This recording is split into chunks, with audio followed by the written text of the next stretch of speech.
The X-Zone Radio Show with Rob McConnell is largely an opinion talk show.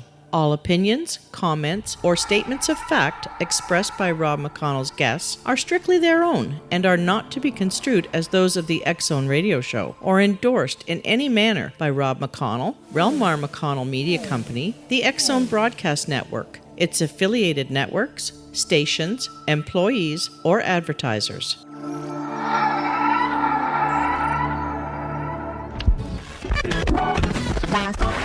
All Hit Radio.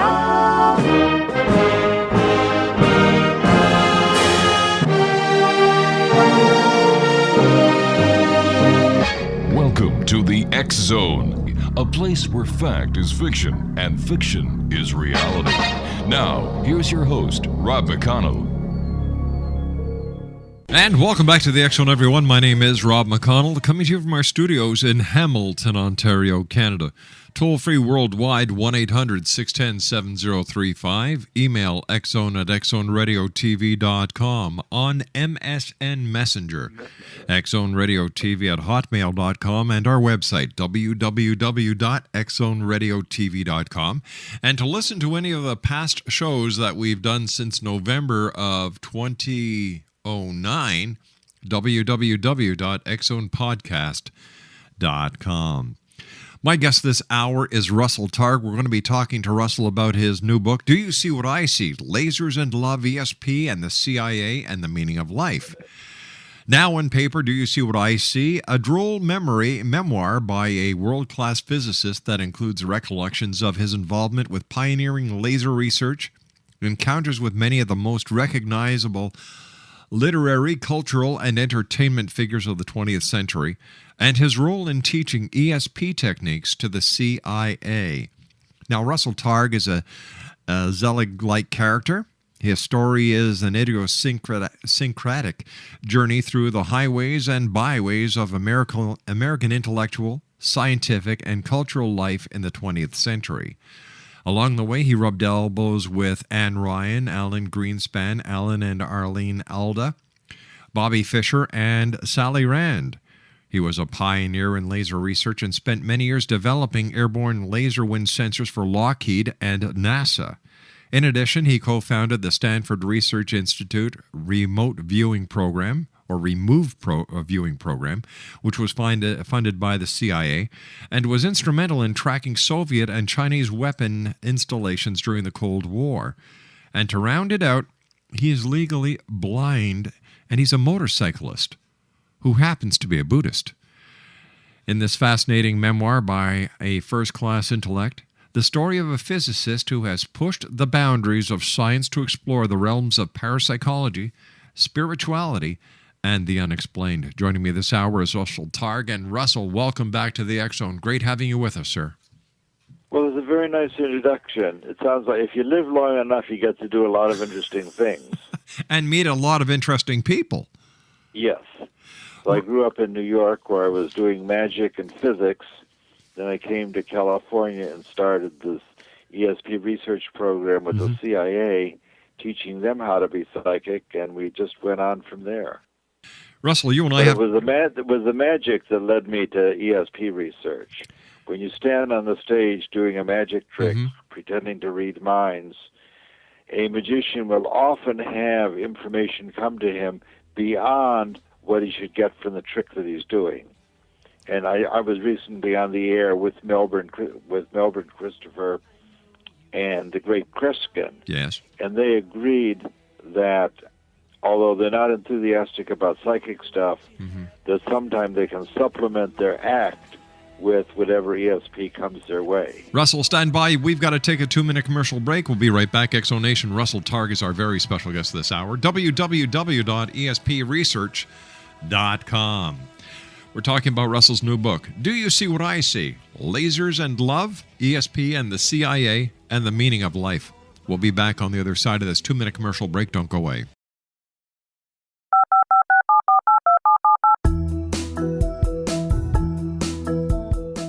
Did you know that when you're on the road with limited data or Wi-Fi, you can still listen to the X-Zone Radio Show with Rob McConnell, The Science of Magic with Gwilda Wiyaka, X-1, Dimension X, Space Patrol, and every minute of the X-Zone Broadcast Network by calling 213-401-0080, courtesy of Audio Now. No smartphone, app, or internet needed. It saves your data plan, and it's free if you have unlimited minutes. Call 213-401-0080 to listen on any phone, anytime, anywhere. Remember, 213-401-0080 for the best of the paranormal, parapsychology, and sci-fi radio programming anywhere, 24/7, 365. Hi everyone, Rob McConnell here, and I wanted to spend a moment on internet streaming. Everybody has heard about internet streaming, but not many know much about it. Did you know the internet streams just about everything? Movies, From new releases to old classics. TV shows, Almost every show, every episode, and much more. But the question has always been, how do you do it? Well now, thanks to the folks at 123 Ready TV, I have the answer for you. They have developed a simple program app, 123 Ready TV, that you install on your Windows PC, Android smartphone, or Android tablet that can have you streaming like a pro in less than 5 minutes. You truly won't believe how much is available or how easy it is to do until you try. And for a one-time cost of only $19.99, this product is a real winner. To learn more about 123 Ready TV, visit our website at www.xzbn.net. Well, I'm so excited because my guest this hour is none other than Russell Targ. We're talking about Russell's new book, Do You See What I See? Lasers and Love, ESP and the CIA and the Meaning of Life. Russell's website is www.espresearch.com. Now, Russell, this is an autobiography after all. Is it possible for you to summarize the main idea you would like to communicate with our listeners about your life story? Well, that's hard to do. The reason I wrote the book is that I'm a visually handicapped person. I've always had very poor vision, could not read blackboards in school, but I was able to do a lot of interesting things. So that I became a physicist, I went to graduate school at Columbia, and probably because of my bad vision, I got interested in psychic stuff and developed my own ESP ability somewhat and became very skillful at helping other people more talented than me learn the psychic ability. So the point of the book is that even though a person might be handicapped in some way, there's still if he's hardworking and courageous and lucky, he gets to do a lot of interesting things as long as he keeps moving. Mm-hmm. So I think the idea of this book is that, the overall idea that I'm describing in sort of the meaning of life portion is that we are, in our essence, non-local awareness. Our awareness extends past ordinary space and time, so that as we quiet our mind, we're able to experience what's happening in the future and what's happening in the distance. And it's not a metaphysical idea. We had a 25-year program at Stanford teaching people how to look into the distance and into the future, and that was supported by many, many U.S. governmental agencies during the Cold War. And because of our success, the government of the U.S. set up a remote, set up a remote viewing organization at Fort Meade in Maryland, and we had a whole psychic Army Corps. Now, we were not staring at goats. That amusing film, but it gives you the wrong idea of what we were doing. But we did set up a psychic corps on the East Coast of the U.S., in which quite a number of Army intelligence people became very proficient at quieting their mind and describing things that are happening in the far distance. So the purpose of writing this book is to encourage people to get in touch with the psychic side of themselves. It's not hard to do. You don't have to spend a lot of money for classes. You don't have to give away your mind or eat porridge at the feet of your guru. It's an ability we all have. And I guess the purpose of the book is to give people permission to make use of their own psychic abilities. Russell, is it possible when you're doing remote viewing and doing ESP to actually pass the three dimensions that we're attuned to and actually go into further dimensions? And a lot of people now believe, especially with quantum physics, that we have as many as 11 dimensions. So is it possible to pass the three that we have and get information from the 11th, for example? Well, the other dimensions that I think we have come from sort of ordinary physics and not quantum physics. The earliest pioneers like Schrödinger and Minkowski, who taught Einstein, felt that we have a familiar three dimensions we all know about, and the time dimension, and the idea that each of those dimensions may have a real part and an imaginary part, so that there are four real dimensions. You and I are separated by 5,000 kilometers, and we're talking to each other in real time. So the only distance between us is 5,000 kilometers in the real plane. But there will be a place through the complex space-time, which physicists today call non-local space-time, that allow us to be connected with one another.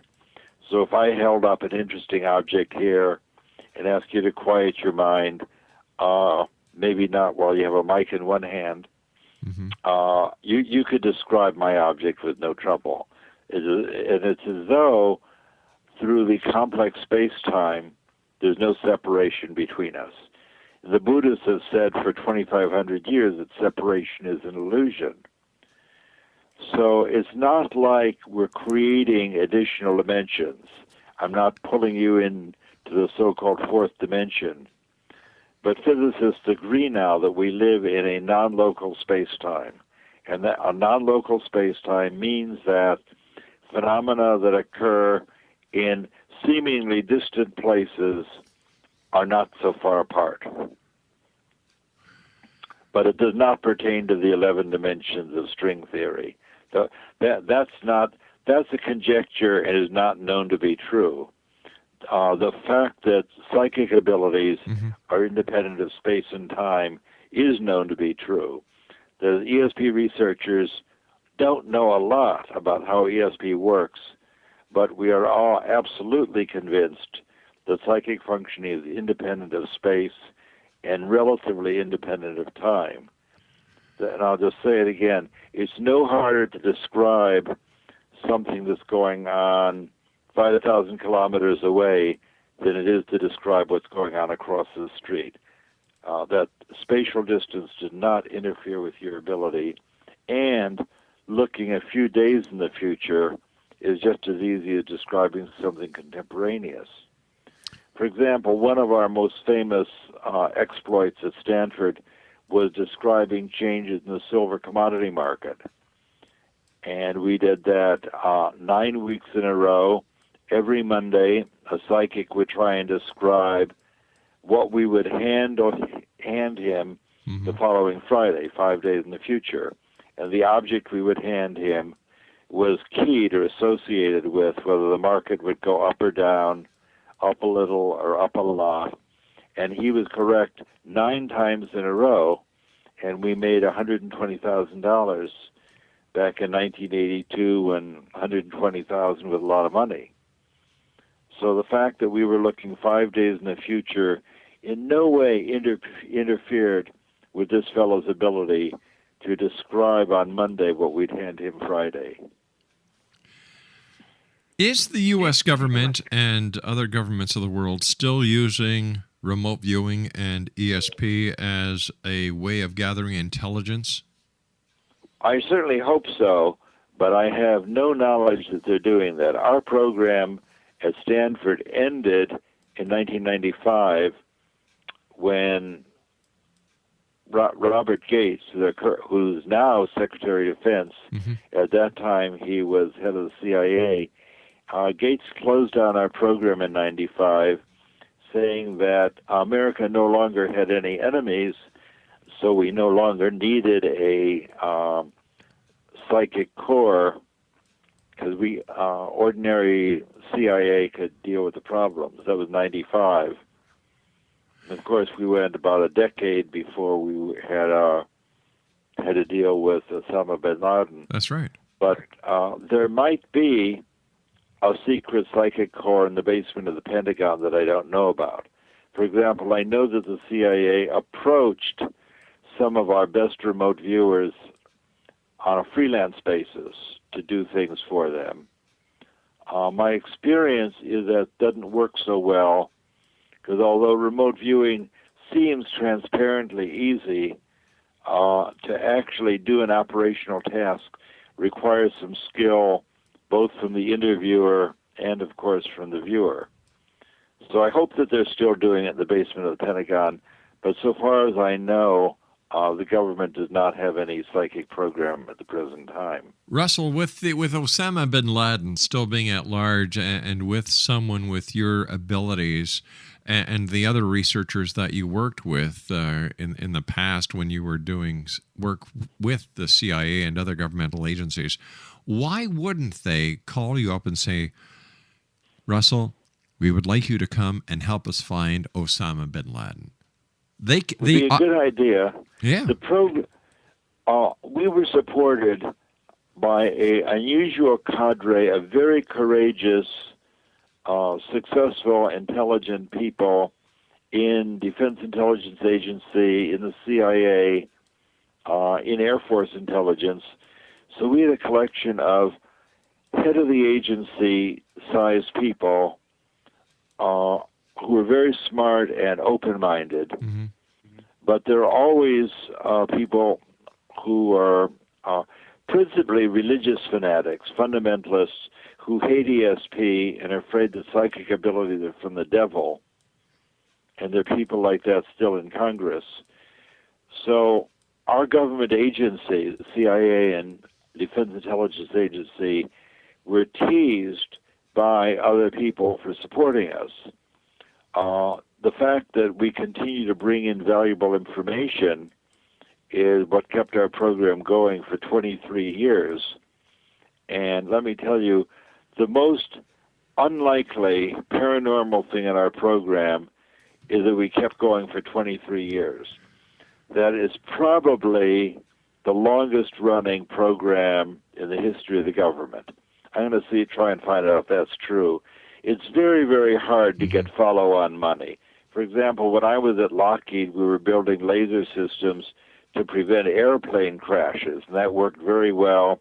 We had a 2-year program. I wanted another year to do a demonstration of ability, and we spent a huge amount of trouble trying to get a 1-year follow-on, whereas in the psychic program, we had 23 years of continuous funding. Russell, stand by. So We've got to take a commercial.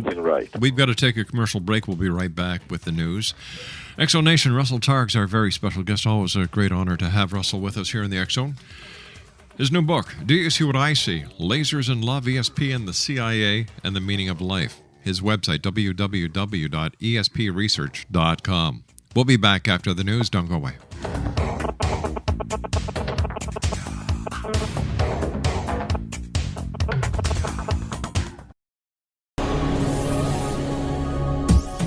This is the X-Zone Broadcast Network, broadcasting worldwide on broadcast affiliates and satellite program providers, including CNN Broadcast Network, Sirius Satellite Network, Star Media, Good News Radio Network, Angel Broadcast Network, Wiki Broadcast Network, and WPBN TV. For more information on the X-Zone Broadcast Network, visit us at www.xzbn.net.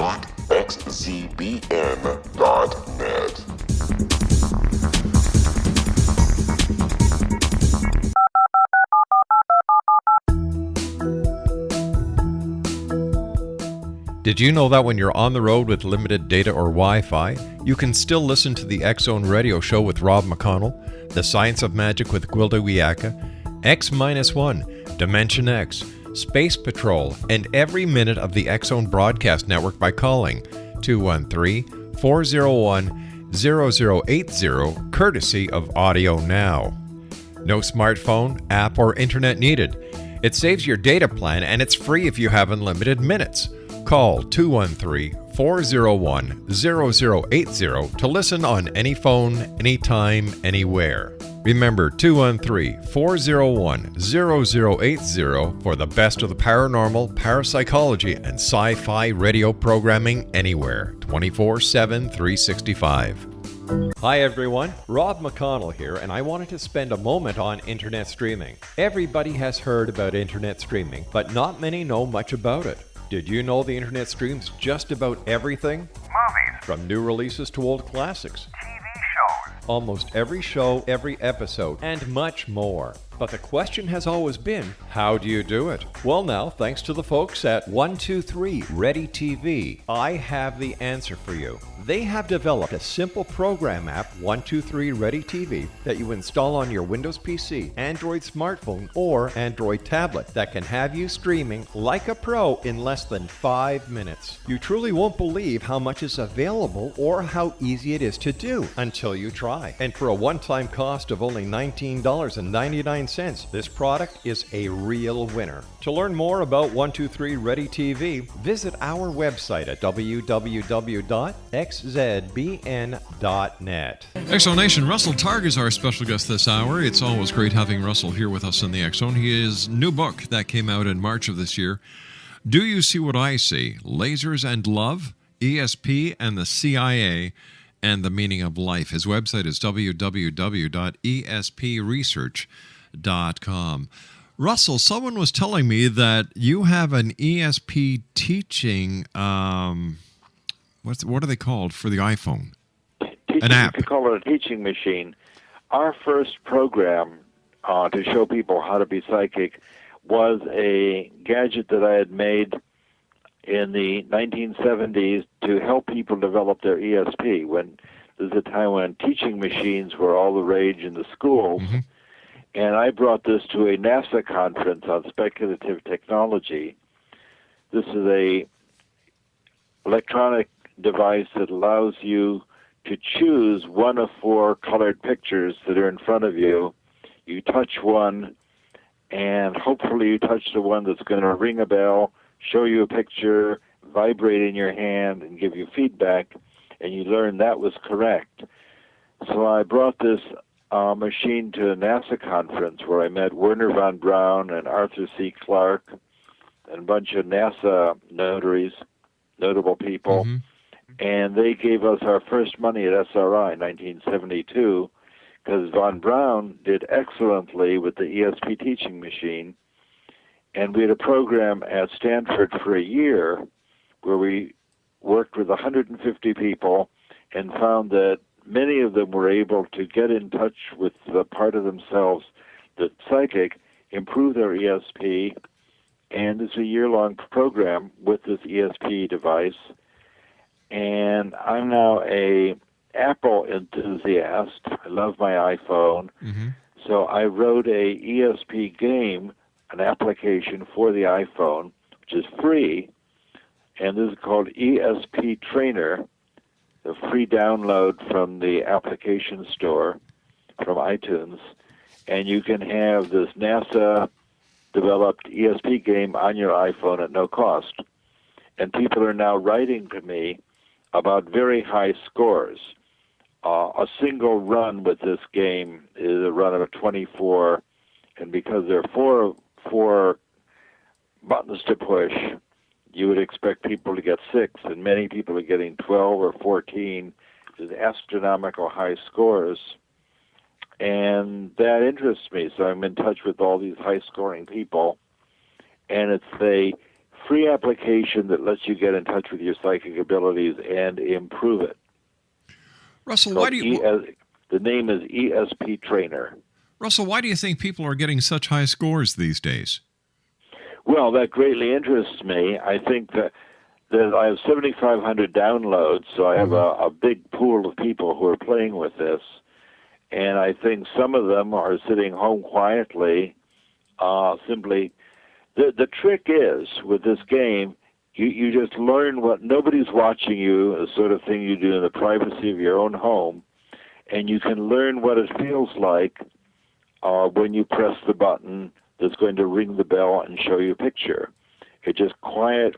You're sitting looking at your iPhone. You see 4 colored squares in front of you, and you just learn what it feels like that I'm going to press that green square, and I'm confident it's going to ring the bell, and it does. So you learn what it feels like when you have a psychic hunch. For example, if you're driving down the highway and you suddenly get a feeling that I should change lanes, you may have this feeling often, but sometime you change lanes and avoid an accident. We had a contract monitor from the CIA who had flown on thousands of airplane trips, but one day he was flying out of Detroit with his partner, and he had a very frightening dream of a horrific airplane crash with him in it. But it was so realistic that even though he had flown many, many times, he decided to follow his intuition. He didn't want to seem like a sissy, of course, so he told his partner something came up. He drove his partner to the airport, and as he drove away, he got to see the airplane crash without him on it. So it's as though his experience of the crash the following day stimulated him at an earlier time to have a dream. It's a way that the future can affect the past. So, and in fact, many people have their very first psychic experiences in terms of a precognitive dream. Precognitive dreams are very common, and you can learn to separate them from ordinary dreams of wish fulfillment and anxiety. how does a person separate that? Because that's how I was just going to ask you. How does a person? I knew you were going to ask me that. Yeah, it's uncanny.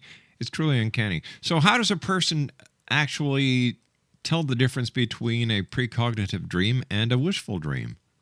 Well, the ordinary dreams we have are dreams filled with the residue of the previous day. For example, if you cross the lake at a hydrofoil boat and it shakes you up and you dream about being on a boat, you know that's from yesterday's trip. Or if you have a examination coming up and you have a dream about failing an exam and you didn't study for it, we would not consider that precognitive. So there's dreams with residue of the previous days, anxiety dreams, or wish fulfillment dreams. If you have a girlfriend that you've always wanted to be with, you dream about her, doesn't mean she's going to show up. Right. On the other hand, so those are 3 common kinds of dreams: anxiety, wish fulfillment, and the previous day's residue. On the other hand, if you have a dream containing material that seems utterly unfamiliar, for example, you dream about walking out your front door for the newspaper and there's an elephant walking down your street, and you've never seen an elephant in front of your house before, and then the next day you go out for your paper and there's an elephant there.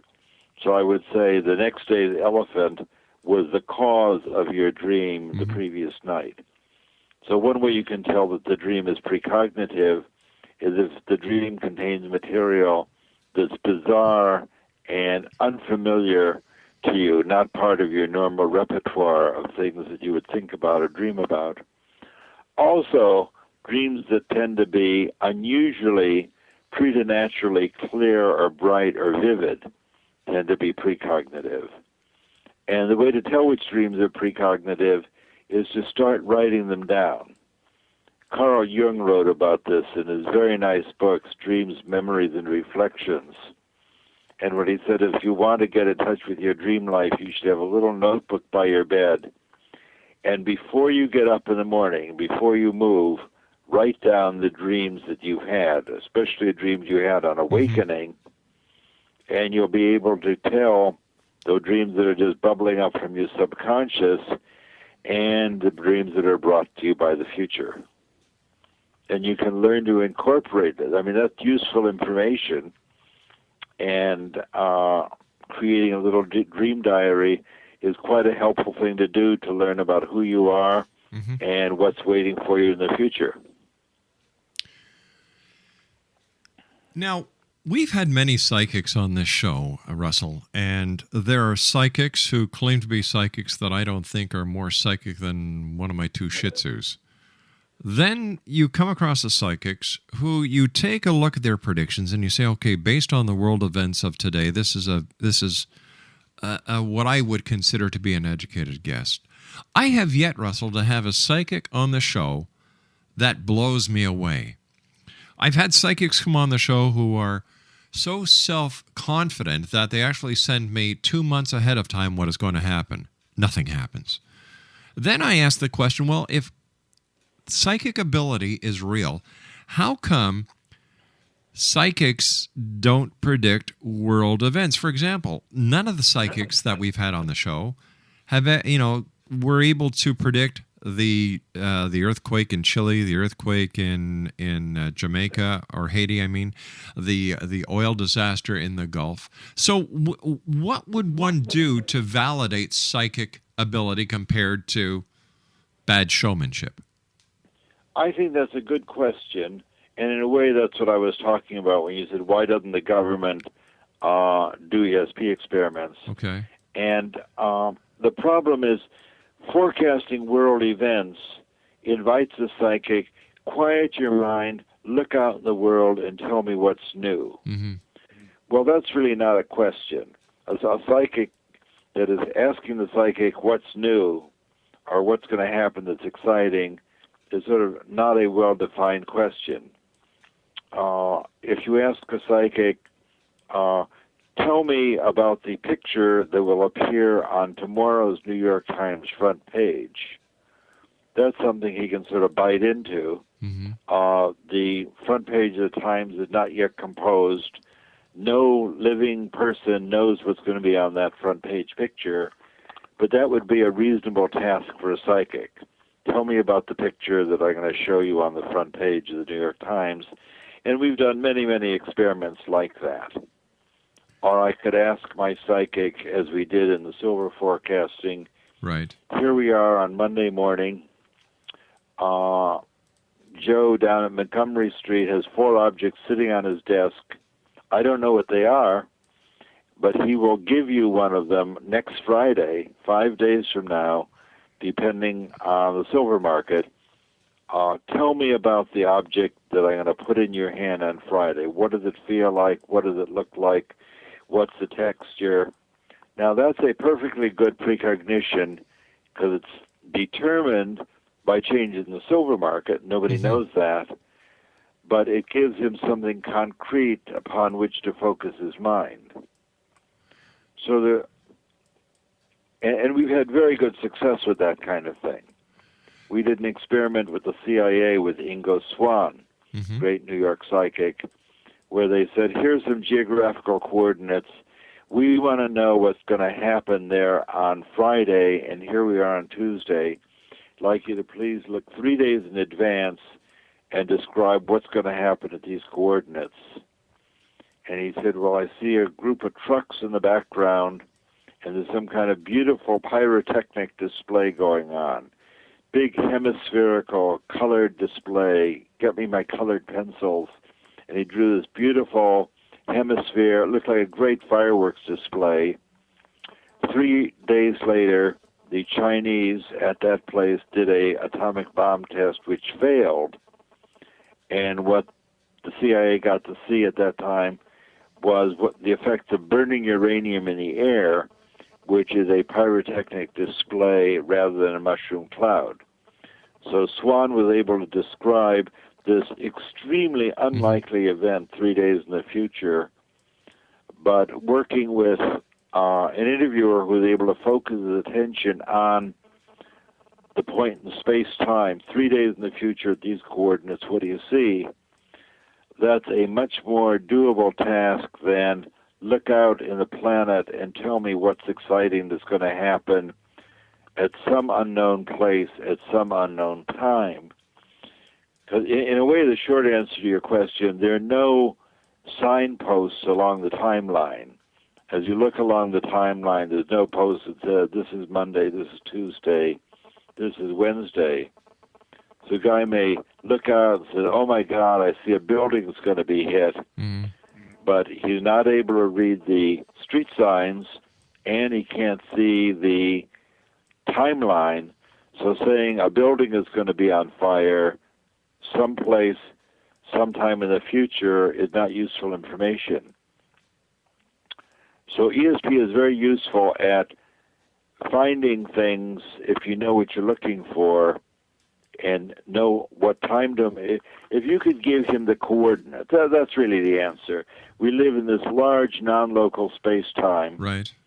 And I'm at here and now with you, and you say, I'd like you to look tomorrow at 10 o'clock in the evening at these coordinates at the base of the CN Tower. Mm-hmm. Well, what's going to be at the base of the CN Tower tomorrow at 10? A psychic would have no problem doing that. But a psychic has a hard time answering the question, what's new? Gotcha. Does that make sense? It sure does. Russell, stand by. You and I have to take our final break. Exo Nation, Russell Targ is my special guest this hour. Always great having Russell here with us in the X Zone. His website is www.espresearch.com. His new book, Do You See What I See? Lasers and Love, ESP and the CIA, and the Meaning of Life. We'll be back on the other side of this commercial break as the X Zone continues from our studios in Hamilton, Ontario, Canada, on the Talkstar Radio Network, X Zone Broadcast Network, UK High Definition Radio, Euro High Definition Radio, and Star Cable. Don't go away. This is the X Zone Broadcast Network, broadcasting worldwide on broadcast affiliates and satellite program providers, including CNN Broadcast Network, Sirius Satellite Network, Star Media, Good News Radio Network, Angel Broadcast Network, Wiki Broadcast Network, and WPBN TV. For more information on the X Zone Broadcast Network, visit us at www.xzbn.net.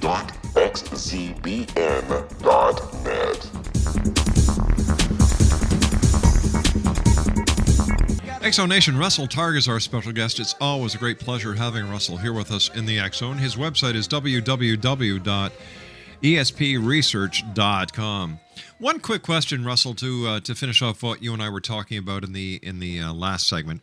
When somebody goes to a psychic, whether it's in a psychic fair or in one of these storefront psychic shops, how accurate at the very most can this psychic be if the person just walks in off the street, says, how's my love life going to be? Am I going to find Mr. Right? Am I going to get the job I've been looking for? They can be very accurate. Depends on how open you are and how good a psychic they are. The main thing in going to a psychic on the street or at the fair is don't tell them anything.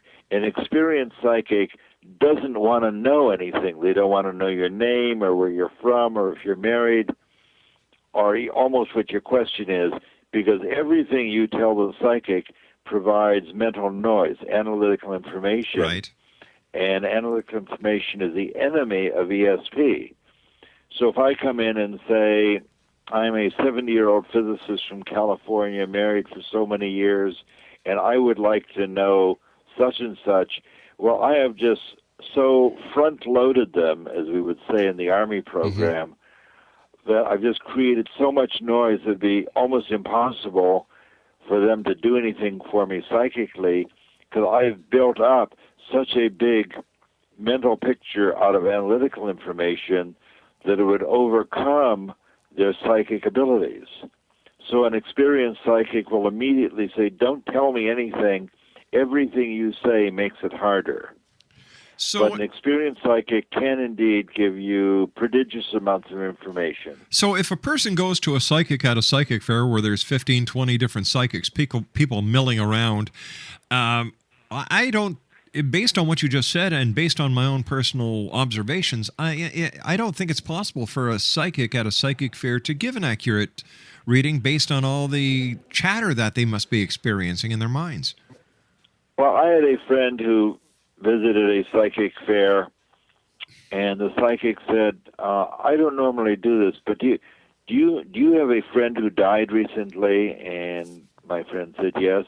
He said, well, I see a young woman with long dark hair wearing pearls standing right behind you, and she had a message for you, and that was my daughter Elizabeth. Oh my gosh. So this psychic at a fair gave a surprisingly good rundown on my daughter, who at that time had been deceased a couple of years.